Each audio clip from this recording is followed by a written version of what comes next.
आई काय करताय? आज चिवडा करते, चिवडा स्पेशल. हे काय करताय आता? हे जरा पोहे कडक झाले ना, चुरचुरी चांगले झाले ना कडक, मग चिवडा छान होतो टेस्टीला. शेंगदाणे जरा असे लाल केले ना, काय चांगले करून घ्यायचे मंद गॅसवर. चांगले छान लागतात ते, चिवड्यामध्ये खाताना पण छान लागतात, चवीला लागतात ते.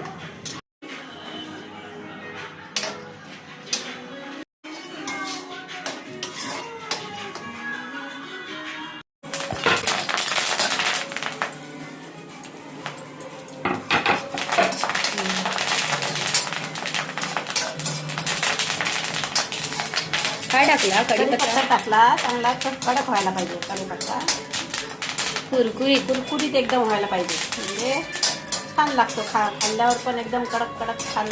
चिवड्याबरोबर कढीपत्ता छान लागतो. एक फ्लेवर येत असेल ना कढीपत्त्याचा? हां, छान फ्लेवर येतो. कढीपत्त्याचा वास छान येतो. मिरची पण फ्राय करताय? हां, मिरची पण फ्राय करायची, जरा कुरकुरीत लागेल.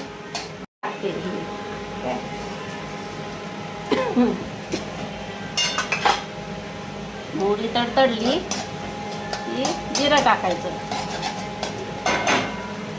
जिरं टाकते काय, मोहरी टाकली तर जिरं टाकते. हे चांगलं कडक सगळं करून घ्यायचं, चांगलं तडतडायची मोहरी वगैरे.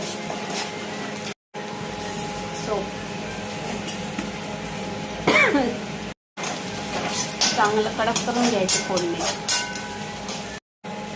हे म्हणजे चिवड्याला चांगला फ्लेवर येतो हळदीचा. बडीशेप, मिरची वगैरे ते फ्राय केली आणि त्याच्यामध्ये ओतायची. असं ते दे. कढीपत्ता आहे हा, कढीपत्ता फ्राय करून घेतला, आणि हे डाळी फ्राय करून घेतल्या, आणि हे खोबरं फ्राय करून घेतलं, हे शेंगदाणे फ्राय करून घेतलं. सगळं हे फ्राय करून घेतलं आणि चिवड्यामध्ये असं ओतलं.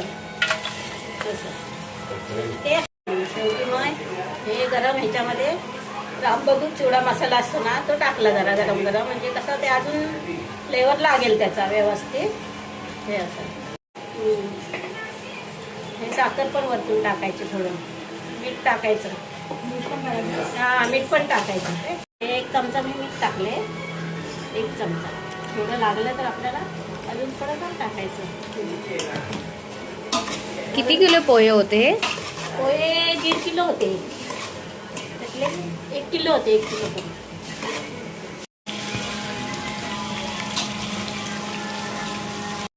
लसूण हे करून घातला नको?